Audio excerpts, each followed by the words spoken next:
하나님 말씀은 이사야서 11장 6절부터 9절까지 말씀입니다.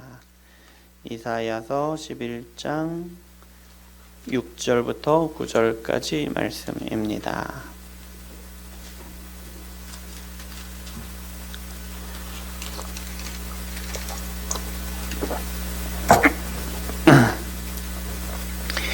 (6절부터) (9절까지) 함께 한 목소리로 읽습니다. 네, 함께 읽겠습니다. 그때에 이리가 어린 양과 함께 살며 표범이 어린 염소와 함께 누우며 송아지와 어린 사자와 살찐 짐승이 함께 있어 어린아이에게 끌리며 암소와 곰이 함께 먹으며 그것들의 새끼가 함께 엎드리며 사자가 소처럼 풀을 먹을 것이며 젖먹는 아이가 독사의 구멍에 장난하며 젖된 어린아이가 독사의 굴에 손을 넣을 것이라.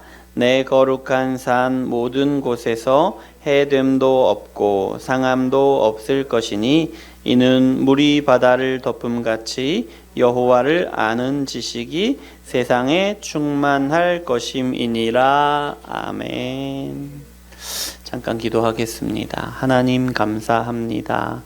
우리를 사랑하셔서 오늘 하나님의 말씀을 듣게 하시니 감사합니다. 하나님, 이 시간 우리가 말씀을 통해서 우리를 다스리시는 하나님의 놀라운 역사와 그 나라를 알게 하시고 그 나라를 충성되게 감사함으로 온전히 누리며 살아갈 수 있도록 주여 역사하여 주시옵소서. 예수 그리스도 이름으로 기도합니다. 아멘. 할렐루야. 한 주간 동안 잘 지내셨어요? 우리 장로님 권사님 오늘 못 오신다고 해요. 네. 오늘 우리가 읽은 이사야의 말씀은 우리가 어릴 적에 복음성가로 많이 불렀던 익숙하게 불렀던 찬양의 내용입니다. 기억나세요? 사막에 샘이 넘쳐 흐르리라. 사막에 꽃이 피어 향내 내리라. 주님이 다스리는 그 나라가 되면은 사막이 낙원되리라. 사자들이 어린 양과 뛰놀고 어린이들 함께 뒹구는 참 사랑과 기쁨의 그 나라가 이제 속히 오리라. 2절도 있죠. 어릴 적에 이 찬양을 부르면서 정말 이런 나라가 되기를 소망했던 그런 기억이 납니다. 지금도 이 찬양을 부르면 그 감동이 이제 절절하게 살아나는 것 같습니다. 그런데 이 찬양의 이 가사가 가리키는 것이 뭐냐면 바로 하나님의 나라.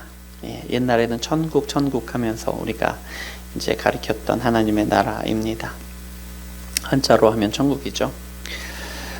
예수님이 이 땅에 오시고 나서 계속해서 말씀을 선포하셨는데 그 많은 부분이 대부분이 그렇죠. 하나님 나라에 대한 복음이었습니다. 다른 말로 천국 복음을 예수님이 계시는 동안에 계속해서 이제 선포하셨는데, 예수님이 전하신 하나님 나라는 예수님을 믿는 성도들이 죽어서 가는 천국을 가리키는 것이 아니라, 그 천국만을 가리키는 것이 아니라 우리가 사는 이 시대, 이 세상 가운데 임하는 하나님의 나라에 대해서 말씀하신 것이었습니다. 그런데 그 하나님의 나라가 예수님이 십자가에 죽으시고 부활하신 사건을 통해서 이 땅 가운데, 우리가 살아가는 이 땅, 이 시대 가운데 건국이 되었다라는 말씀이에요. 그래서 우리가 오늘 예수님의 부활로 시작된 하나님의 나라에 대해서 간략히 나누어 보려고 합니다. 그리고요, 오늘 말씀 중에 나눌 내용을 미리 말씀드리자면 하나님의 나라의 특징에 대해서 2가지 정도 이렇게 나눌 거고요. 또 이제 다른 내용들도 있지만 또 하나님 나라에서 하나님의 통치 아래서 이루어지는 일 4가지, 그리고 이런 하나님의 나라를 우리가 살아가기 때문에 어떻게 살아가야 하는지에 대해서 퀴즈를 드릴 겁니다. 작은 선물을 하나 준비했는데요.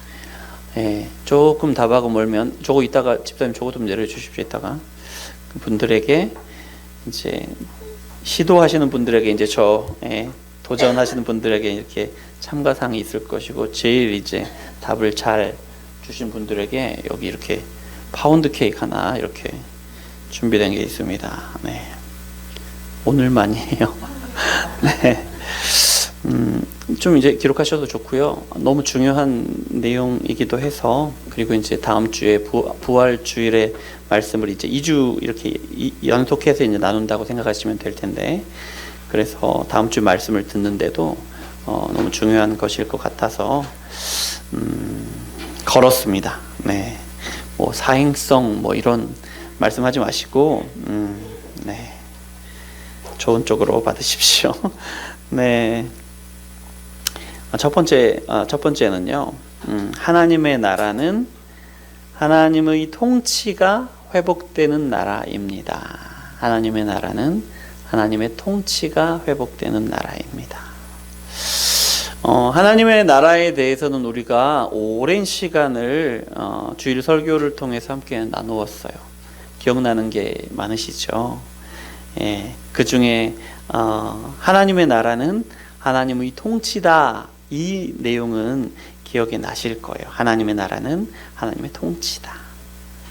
하나님이 다스리시고 하나님의 백성이 하나님의 말씀에 순종하는 그것이 바로 하나님의 나라다. 이것이 하나님이 통치인데 이것이 바로 하나님의 나라다. 뭐 하나님이 다스리는 땅, 뭐 예를 들어서 뭐 팔레스타인 땅, 뭐 가나안 땅, 이게 아니고 하나님의 말씀이 선포되면 그 말씀대로 하나님의 백성들이 순종하는 일이 이루어지는 것이 하나님의 나라다. 이런 내용이었죠. 그런데 그 나라가 예수님의 부활로 시작되었다는 거예요. 예수님의 통치가, 하나님의 통치가 예수님의 부활하심으로 이 땅 가운데 시작되었다는 거예요. 실현이 시작되었다는 거예요. 이 말씀은 어떤 말씀이 되냐면, 그 전에는 하나님의 통치가 이루어지지 않았다는 말이 되잖아요. 그렇죠?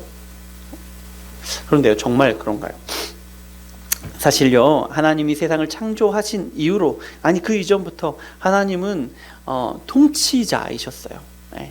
하나님이 세상을 창조하시고 모든 피조물을 창조하신 후에는 그 모든 피조물을 지키시고 다스리시는 것이 일을 놓지 않으셨어요. 그러고 보면 계속해서 하나님이 통치하신 거 아닌가 이렇게 생각하실 수 있는데요. 맞습니다. 하나님이 다스리시고 지키시고 보호하셨어요.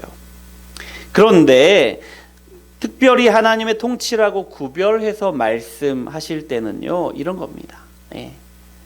사람들이 자발적으로 스스로 하나님의 말씀에 순종하는 것을 말하고요, 또 하나님이 만드신 피조물들이 하나님께 순종하는 것을, 그것을 말하는 거예요. 그것이 하나님의 통치다. 예수님이 부활하시기 전에는 사람들이 자발적으로 순종하여서 하나님의 백성이 되는 일이 없었고요, 세상도 하나님께 자발적으로 순종하지 않고 세상도 하나님을 대적하고 그런 모습이었다라는 거예요. 여러분, 아담과 하와가 선악과를 따먹은 것이 사람이 지은 첫 번째 죄잖아요. 이 죄는 과일 하나를 따먹은 작은 죄가 아닙니다. 작은 행동이에요.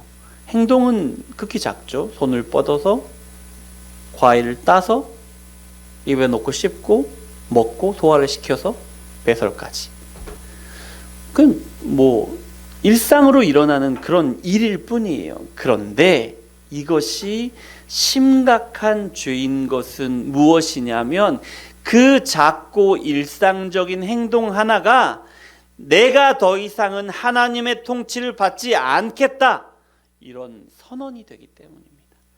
그래서 너무 작고 일상적이고 언제라도 할 수 있는 이 행동 하나가 하나님께 대한 반란이 되는 거예요. 그래서 언뜻 보기에는, 겉으로 보기에는 작은 죄 같지만 실제로는 가장 무서운 죄라는 거죠. 더 이상은 하나님의 통치를 받지 않겠노라고 온 세상 가운데 선포한 후에 정말로 사람은 하나님의 통치를 받지 않게 되었습니다. 하나님을 멀리하고 하나님의 말씀을 멀리하고 하나님의 말씀에 순종하는 일이 일어나지 않은 거죠.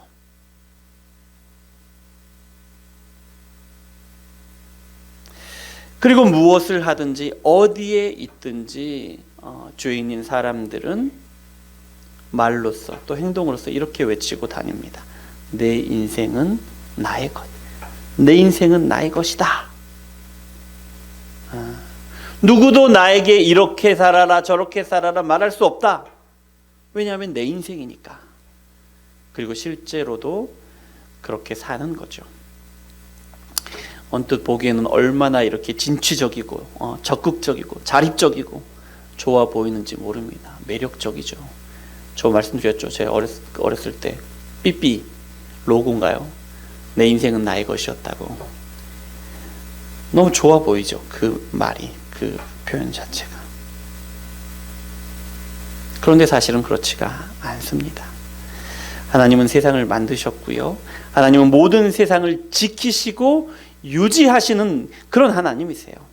그런데 세상을 만드시고 지키시는 분의 도움을 거절하는 거잖아요. 내 힘으로 살겠다 한 거니까 어떤 일이 일어나겠어요? 우리가 사람의 힘으로 우리의 생명을 지켜야 하는 상황이 됐고요. 그래 어떤 일이 일어나겠어요? 우리 힘으로 우리가 우리 생명을 지킬 수가 있어요? 없으니까 여러분 우리가 죽게 되는 거예요. 생명을 잃게 된 거예요. 우리 몸이 점점 늙어가고요. 많이 느끼시죠? 점점 병들어져 가고요. 점점 더 약해져 가는 거 많이 느끼실 거예요. 그러다 결국 우리 육신은 죽는 거죠.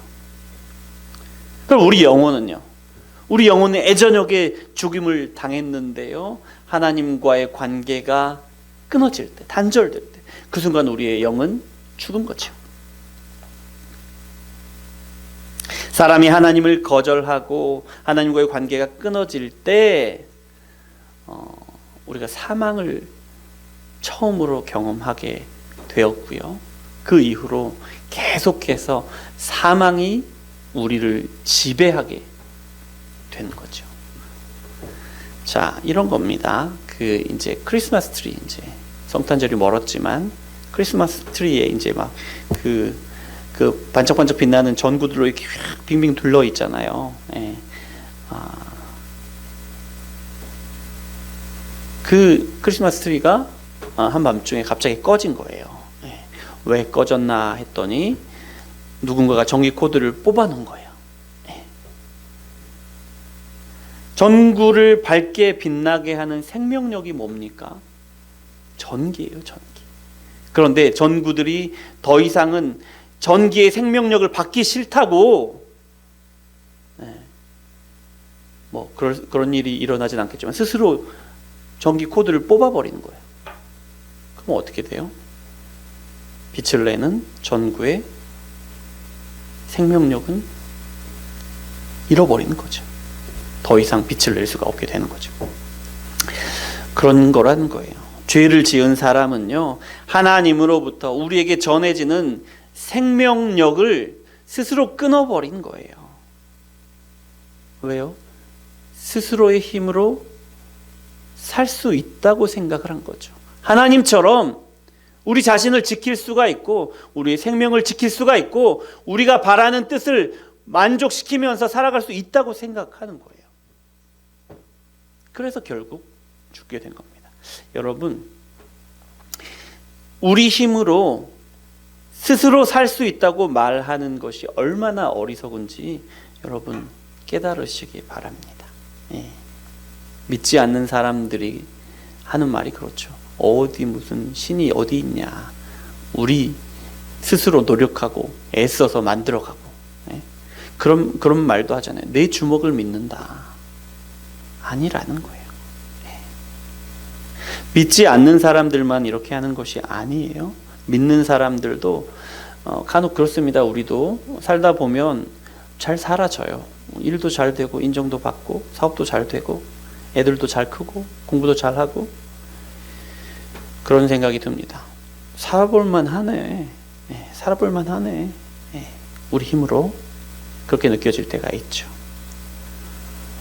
그런 생각이 조금이라도 드시면 여러분 얼른 회개하시기 바랍니다. 이보다 어리석은 일은 없습니다. 이 크리스마스 전구들도 그랬을 거예요. 어두운 밤에 이제 밝은 빛을 비추니까 스스로 꽤 괜찮은 것 같다고 느꼈을 거예요. 스스로 비출 수 있다고 생각했을 거예요. 이런 어리석음에 빠지면 스스로 전기를 끊는 어리석음을 범한다라는 겁니다. 자, 죄를 지었을 때 스스로 하나님과의 관계를 끊어버렸을 때 죽음이라는 것이 이제 우리 삶을 다스리게 되었는데요. 죽음은 이제 우리 인생 가운데 여러 가지 모양으로 찾아왔습니다. 뭐냐면 첫 번째, 개인적인 죽음이에요. 질병과 노화. 이제 우리가 나이가 이제 서서히 들어가니까 정말 이렇게 현실적으로 느끼고, 이전에는 경험해 보지 못했잖아요. 죽음? 나하고 무슨 상관이야? 늙는 거, 나 이렇게 젊고 힘 있는데, 질병, 무슨 남의 일이지, 이런 생각이었는데 이미 우리 가까이에 있잖아요. 또 둘째, 어떤 죽음이냐? 관계적인 죽음. 다른 사람들과의 관계가 어려워져서 내 맘 같지가 않습니다. 심지어는 가장 친밀한 관계, 한 몸인 부부 관계가요, 세상에서 가장 어려운 관계가 되어버리기 십상이죠. 이런 예를 들더라고요. 부부 관계를 이야기하면서 에어컨 온도가 서로 안 맞는다는 거예요. 에어컨 온도가. 한 가지 예를 들어서 이야기를 하는 건데, 에어컨 온도를 하나로 이렇게 맞춰 놓으면 어떤 사람은 더워서 힘들어하고 어떤 사람은 추워서 이불을 꽁꽁 싸맨다는 그런 말인데, 그만큼 부부 사이에 그 차이를 극복하기가 쉽지 않다, 이런 얘기를 에어컨 이야기를 하더라고요. 그렇다는 거예요. 관계적인 죽음. 셋째, 또 어떤 죽음이냐? 사회적인 죽음이 있어요. 강한 자들은 어떻게든 약한 자들을 이용해 먹으려고 합니다. 괴롭히고 착취합니다. 우리 눈앞에 많이 보시죠. 또 범죄자들이 선량한 사람들을 괴롭히고 빼앗고 죽입니다. 또 나라가 나라를 서로 빼앗고 빼앗기는 그런 전쟁을 끊임없이 해요. 그게 이제 인간의 역사잖아요. 사회적인 죽음. 넷째, 또 피조물 안에서, 이 세계 안에서 질서가 무너지는 거예요. 여러분, 무지무지한 자연재해들이 끊임없이 일어나잖아요. 지진, 태풍, 계속해서 이런 일들이 일어나죠. 짐승들이 서로 피 흘리며 잡아먹힙니다. 또 맹수가 사람을 공격합니다. 사람들은 짐승을 학대하고 자연을 파괴합니다. 이게 뭐라고요? 죽음이라고요. 죽음이 여러 가지 형태로 사람들을 다스리고, 죽음이 여러 가지 형태로 하나님이 만드신 피조 세계를 망가뜨렸다는 거예요. 그런데요, 예수님이 부활하심으로 하나님의 나라가 시작되었습니다. 그러면 하나님의 통치가 다시 시작되었다는 말인데요. 그러면 하나님의 생명력이, 사람이 잃어버렸던, 피조 세계가 잃어버렸던 하나님의 생명력이 다시 회복이 되는 거예요. 그러면 사람들이 약함과 사람들의 약함과 질병이 회복되고요. 사람들이 죽지 않습니다. 관계가 회복되는데요. 아무리 맞추기 힘든 부부의 마음이 서로 조화를 이루고 화합하게 됩니다. 사회적으로도요. 부자와 가난한 자가 없이 모두 다 풍족하게 됩니다. 범죄자들이 사라지고요. 선량한 피해자들이 생겨나지 않습니다. 전쟁은 일어나지 않아요. 자연계도 서로 공격하지 않고 조화를 이루면서 살아갑니다. 자연이 하나님께 순종하니 자연재해도 일어나지 않는 것이고요. 이것이 하나님의 통치가 이루어지는 세상이다 라는 겁니다. 자, 하나님의 나라 첫 번째가 뭐였습니까? 네? 하나님의 통치가 회복되는 나라다. 두 번째는 뭐냐면 하나님의 나라는 이미와 아직 사이에 있다라는 거예요. 이미와 아직 사이에. 무슨 말이냐면 하나님의 나라가 이미 시작되었다. 하지만 완성된 것은 아니다라는 뜻이에요. 하나님의 나라가 이미 시작되었지만 아직 완성된 것은 아니다. 예수님의 부활하심으로 하나님의 나라가 시작되었다라고 하셨는데, 그런데 우리가 살아가는 하나님의 나라는 앞서 말씀드린 것처럼 그런 죽음이 지배하지 않는 개인의 죽음, 관계의 죽음, 사회적인 죽음, 자연계의 죽음이 지배하지 못하는 그런 세계가 아닌 거예요. 여전히 우리는 지금 늙는 것 때문에 고민하잖아요. 예, 병들고 약해지는 것 때문에 힘들잖아요. 여전히 부부 관계가 어렵고, 관계의 어려움이 제일 큰 어려움이 되잖아요. 사회적으로도요, 강한 사람이 어떻게든 약자들을 빼먹고 이용해 먹으려고 하고요. 전쟁이 지금 얼마나 지금 세계에서 지금 계속되고 있습니까? 하나님의 나라가 이미 시작되었고 하나님의 통치가 시작되었는데 우리가 살아가는 세상은 여전히 죽음이 다스리는 그런 모습이 우리 눈에 너무 보인다라는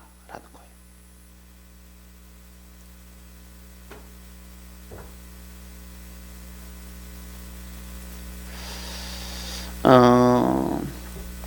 그러면 하나님의 나라는 아직 임하지 않은 겁니까? 하나님의 통치가 지금 이루어지지 않는 것입니까? 아니라는 거예요. 우리는 여전히 약해지고 병이 듭니다. 그리고 결국 죽음을 맞이합니다.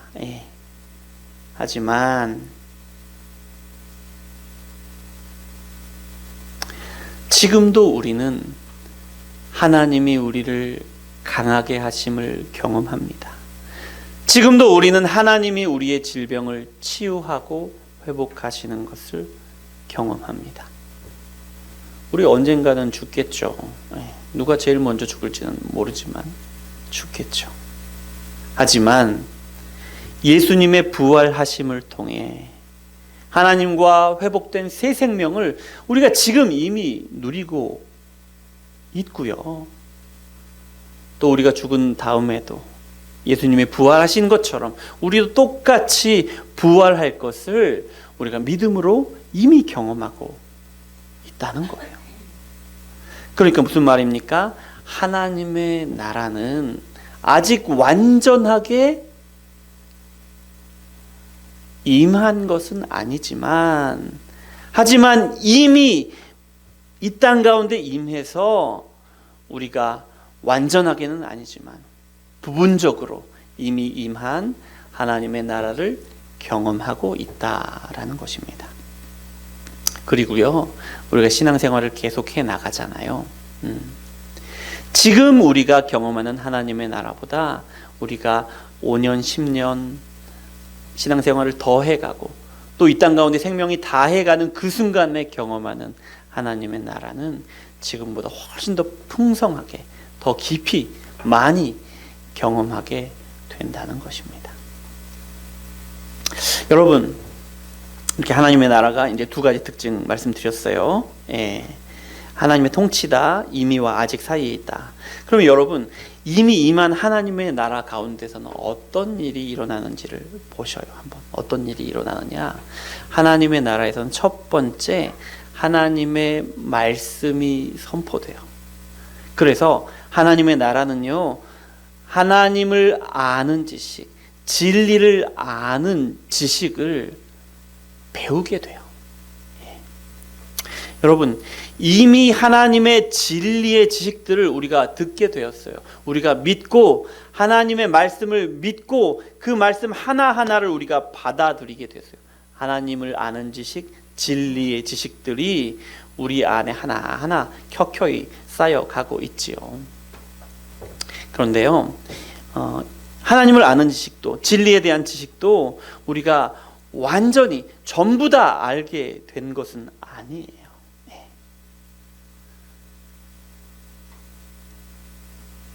완전히 다 아는 것은 아니고 부분적으로 알아가고 또 알아가고 또 알아간다는 겁니다. 그래서 여러분, 우리 겸손해야 합니다. 말씀 앞에서 겸손해야 합니다. 저를 보면, 저 이제 내일 모레 50 되는데요. 50년 동안 교회에서 말씀을 듣고 살았어요. 저희 교회 사모님이 저를 받았어요. 병원에서 안 태어나고. 저의 50년 인생은 교회에서 시작해서 교회에서 마칠 겁니다. 근데 말씀도 계속해서 이제 들어왔던 거죠. 그렇다고 제가 하나님의 말씀을 다 안다, 교만할 수 없다는 거예요. 신학대학원에서 3년 동안 공부했습니다. 열심히. 그런데 그렇다고 하나님의 말씀을 다 알지 못한다는 거예요. 하나님의 말씀을 알아갈수록, 공부해 갈수록 느끼는 것은 내가 아는 하나님을 아는 지식이 정말 요만큼밖에 안 되는구나. 점점 더 그 사실만 잘 알게 되는 것 같아요. 그렇습니다. 그래서 우리가 말씀을 더 알아갈수록 겸손하게 더 많이 하나님의 말씀을 사모하고 진리를 아는 지식들을 더 많이 하나하나 그렇게 배워나가시기를 축원합니다. 둘째, 하나님의 나라에서는 또 어떤 일이 일어나느냐? 우리 개인의 인격이 변화하고 성장하는 일이 일어납니다. 우리의 인격이 성숙해져 가요. 하나님을 믿는 사람들 가운데 임재하십니까? 믿으시죠? 그래서 하나님이 임재하실 때에 우리 안에 변화가 일어나는데 우리 인격이 변하는 일이 일어나요. 사람 잘 안 변합니다. 안 변합니다. 잘 안 변하는데 하나님이 임재하실 때에 우리를 변화시키시는데 어느 순간 보면 깜짝 놀랄 때가 있어요. 어느 순간 제 자신의 모습을 보면서 아니 이렇게 성숙했다고 할 때가 있습니다. 다른 분들은 다르게 생각할 수도 있지만 또요, 우리 형제와 자매들이 이렇게 볼 때 저 사람은 언제 인간 되나, 같은 성도지만 그렇게 생각하는 분도 계실 겁니다. 그런데 어느 날 문득 그분을 똑같은 눈으로 바라보고 있는데 이전과는 전혀 다른 사람이 내 앞에서 나와 함께 신앙생활을 하고 있는 것을 보게 되는 거예요. 이미 그런 경험들 많이 하셨을 겁니다. 인격의 변화를 일으키고 성숙하게 하신다는 거예요. 그런데요, 이미 우리 안에 인격을 변화시키시지만 아직 완전히 온전하게 하신 건 아니다. 여전히 우리는 모나고 허술한 부분 투성이라는 거예요. 그래, 우리가 하나님이 우리를 변화시키시는데 변화시키면 시키실수록 우리가 우리 안에서 발견하는 것은 우리의 연약함이에요. 우리의 초라함이에요. 하나님의 자녀라는, 하나님의 백성이라는 이름에 어울리지 않는 우리의 모습 때문에 괴로운 마음이, 힘든 마음이 우리 눈에 두드러지는 거죠. 왜요? 아직 온전한 변화를 경험하지는 못했다는 거예요. 그래서 여러분, 우리가 이제 주변에 계시는 분들보다 조금 더 성숙하다고 느끼실 수 있어요. 나는 50년 내가 신앙생활한 연조라고 하죠. 50년이나 됐는데 막 신앙생활하는 사람, 이거 예배를 어떻게 드리는지도 모르는 사람하고 내가 어떻게 갔나, 이런 생각이 은연중에 들 수 있습니다. 아니라고 하시더라도 은연중에 그 마음이 훅 들어옵니다. 그럴 수 없다는 거예요. 그럴 수 없다는 거예요. 그래서 여러분, 우리 지체들을 바라볼 때 연약한 부분을 보면서 지체들보다 내가 낫다라고 생각하거나, 혹은 그 지체들의 그 연약함을 비판하고, 입으로 말하지는 않지만 얕잡아보고, 그런 일들이 있을 수 있는데 그래서는 안 된다는 거예요. 그럴 수 없는 일이다. 그리고 그 연약한 모습들을 바라보면서 당연한 일이구나. 하나님이 이미 저 지체 가운데서도 인격을 만지시지만 예수님이 재림하시기 전까지는 완전히 만지시는 것은 아니기 때문에 당연한 일이구나, 이렇게 받아들이고 포용하셔요. 우리 자신에 대해서도 마찬가지입니다. 부족하죠. 네. 여기 말씀 전하러 올라오면요, 진짜 힘들 때가 많습니다. 말씀에 비춰서 저는 완전히 아니거든요. 되게 힘들죠. 그런데 당연하구나. 저도 저 자신에게 그런 연약함을 발견하면서 당연하구나, 그렇게 받아들일 수 있어야 한다는 겁니다. 얼마 전에 어떤 목사님과 함께 그 교회 장로님과 식탁 교제를 나누는 자리가 있었어요. 근데 이 장로님이 키도 막 한 180되고 이렇게 등치가 막 이렇게 있고 그래요. 다리도 길고. 근데 이분이 식사를 먼저 하시더니 벽에 기대에 앉는 거예요. 그 자리에 앉아서 먹는 그런 자리였는데, 벽에 딱 기대서 제 쪽으로 발을 쭉 뻗는 거예요. 다리가 기니까 제 등 뒤로 이렇게 오더라고요. 근데 이제 그 발을 이렇게 까딱까딱 하면서 제 등을 이렇게 발로 이렇게 엄지발가락으로 툭툭 이렇게 치는 거예요. 뭐 하는 거지? 그러면서 이제 자기 이야기를 하는 거예요.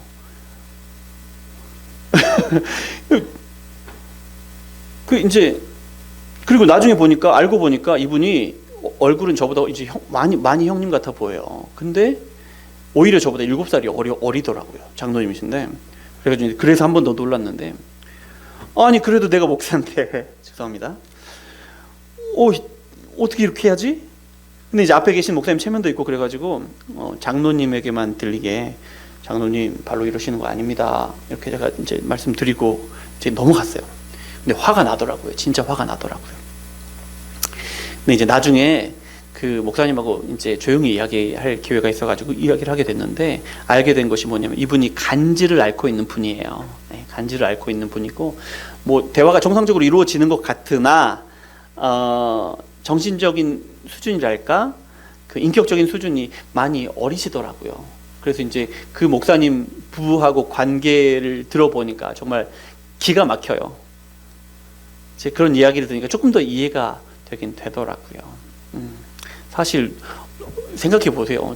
저희 박찬혁 집사님이 이렇게 밥 다 드시고 앉아가지고 저를 이렇게 툭툭 건드리면서 말한다고 생각해 보세요. 이해도 안 되고 용납도 안 돼요. 잘, 죄송합니다. 용납을 해야 되는데, 예.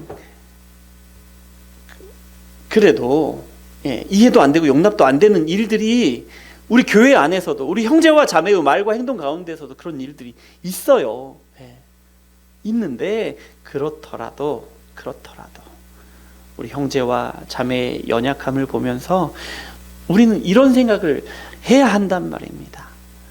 하나님이 지금 저 형제 가운데 인격을 만지고 계시지만 아직 완전히 온전하게 하신 것은 아니니까 그러는 것도 당연하다, 이런 마음이 있어야 한다는 거예요.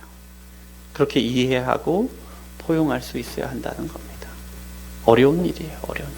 그런데 제가 이렇게 말씀드리면 우리 마음 가운데 이런 생각이 듭니다. 아니, 나만 그렇게 참으라고? 응? 나만 참으라고? 그렇게 생각할 수 있습니다만은, 여러분, 저는 잘 알아요. 제가 알고 모르는 사이에 저도 그런 실수를 형제와 자매들 앞에서, 또 연로하신 우리 목사님들, 장로님들 앞에서 그런 일들을 하더라고요. 조금 지나면 알아요. 너무 부끄러워서 막 낯이 막 붉어질 때가 막 있는데, 그렇습니다. 우리가 피차 그 연약함을 받아들이고 용납해 주어야 한다라는 겁니다. 자, 셋째, 하나님 나라에서는 어떤 일들이 일어나느냐? 교회가 변화되고 성장합니다. 이런 얘기 나누면 귀가 이제 번쩍 트이는데요. 교회가 변화되고 성장하기를 원하니까 하나님의 통치가 시작되면 교회가 변화하고 성장합니다. 이미 하나님의 통치가 시작되었기 때문에 이 땅에 교회가 시작되었어요. 그리고 세계 어느 나라를 가든지 교회 하나 없는 나라는 없죠. 없다시피 하죠. 하지만 아직은 완전하지 않아서 복음을 듣지 못한 족속들이 여전히 존재합니다.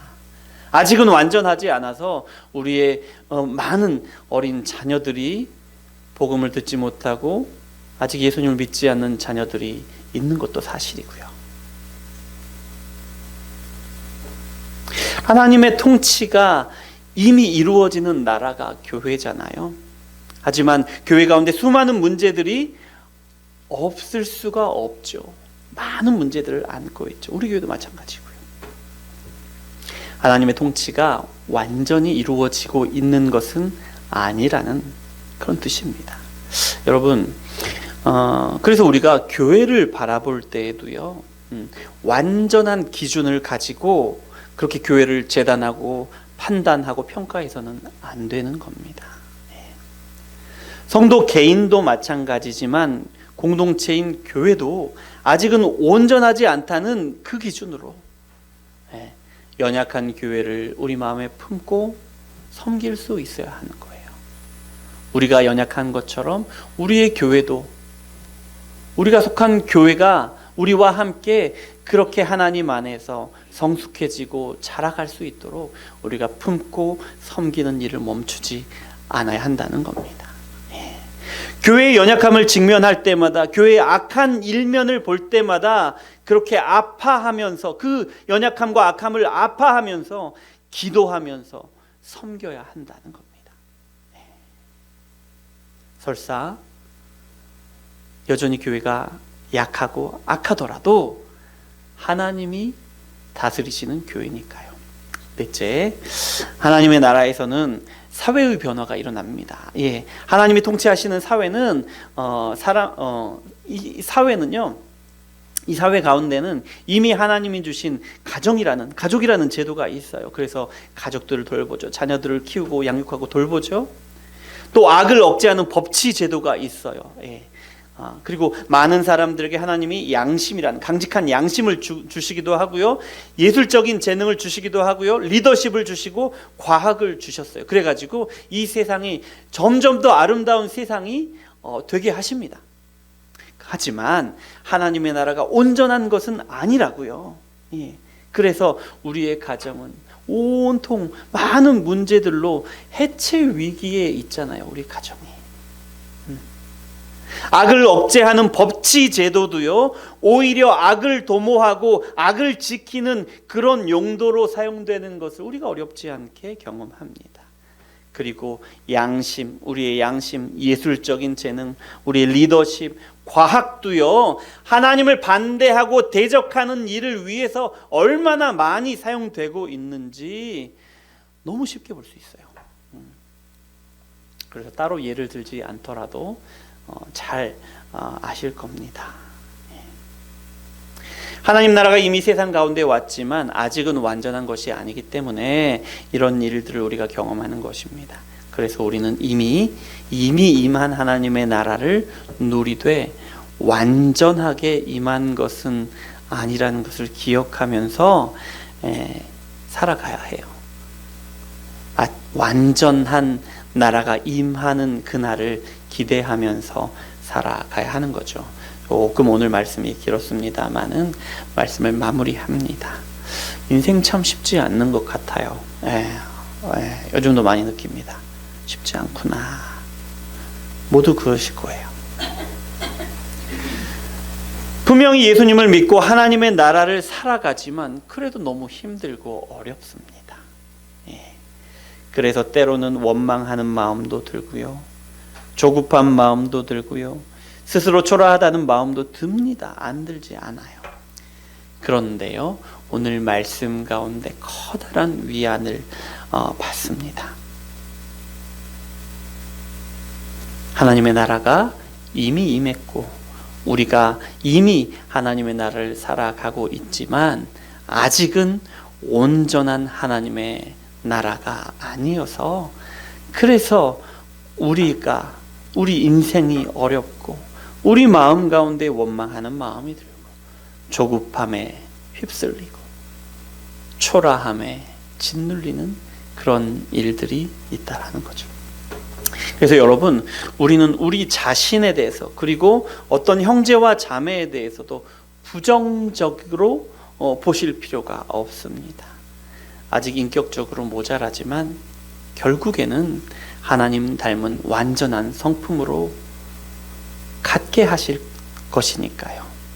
우리 교회가 선한 영향력을 아직 발휘하지 못하고 있다 하더라도, 사회가 여전히 악하더라도 결국에는 하나님이 가장 아름답고 선한 영향을 끼치는 그런 교회로, 완전한 교회로, 또 정의로운 사회로 하나님이 변화시키실 것이니까, 예수님이 재림하시면 그렇게 될 것이니까, 우리는 이미 임한 하나님의 나라에서 그 하나님 나라의 은혜를, 복을 누리고 완전히 하나님이 이루실 때를 소망하면서 그렇게 살아 나아가면 되는 것입니다. 고난 주간을 우리가 보내게 되는데요, 이런 묵상을 해도 좋을 것 같습니다. 우리의 연약함, 우리의 온전하지 못함을 일주일 동안 묵상하시면서 그렇게 보내는 고난 주간이 되셔도 좋을 것 같습니다. 우리가 이미 하나님의 나라를 살아가고 있지만 죄인된 우리가 얼마나 악한지, 얼마나 연약한지, 그리고 예수님의 고난이 바로 이런 우리의 연약함을 회복시키시고 온전케 하시기 위한 것이니까, 이렇게 일주일을 묵상하는 동안 십자가와 부활의 은혜에 대해서 우리가 더욱더 선명하게 경험하실 수 있는 좋은 기회가 될 거라고 생각합니다. 자, 문제 드립니다. 시간 좀 되는데 문제 드립니다. 자, 하나님의 나라 특징 두 가지와 하나님 나라에서 일어나는 일들 네 가지, 혹시 말씀해 주실 수 있는 분 지금 좀, 네. 이따가 적어주세요. 적어주세요. 제가 심사합니다. 시간 기도하겠습니다. 하나님 감사합니다. 우리를 사랑하셔서 말씀 주시니 감사합니다. 딱딱하고 어려운 말씀이었을 수 있을 것 같습니다. 길고 지루한 말씀이었을 수도 있을 것 같습니다. 하지만 오늘 말씀 가운데 하나님의 나라에서 드러내시는 지식을, 하나님의 알게 된 지식을 갖게 하셨음을 감사를 드립니다. 그렇습니다. 하나님의 나라가 이미 임했고 우리 가운데 하나님의 나라의 귀한 것을 누리게 하셨습니다. 예수님이 부활하심으로 이 일을 이루심에 너무나도 감사를 드립니다. 하나님 한 주간 우리가 고난 주간으로 지나는데 하나님이 이루신, 시작하신 하나님의 나라 가운데서도 우리의 연약함으로, 우리의 악함으로 우리가 묵상하게 하시고, 우리의 이 연약함과 악함을 위하여 예수님이 십자가에 죽으시고 부활하심을 하셨음을 우리가 일주일 동안 묵상하면서 더 선명하게 경험한 한 주간 되게 하여 주시옵소서. 주님께서 우리와 함께 하실 줄 믿습니다. 예수 그리스도 이름으로 기도합니다. 아멘.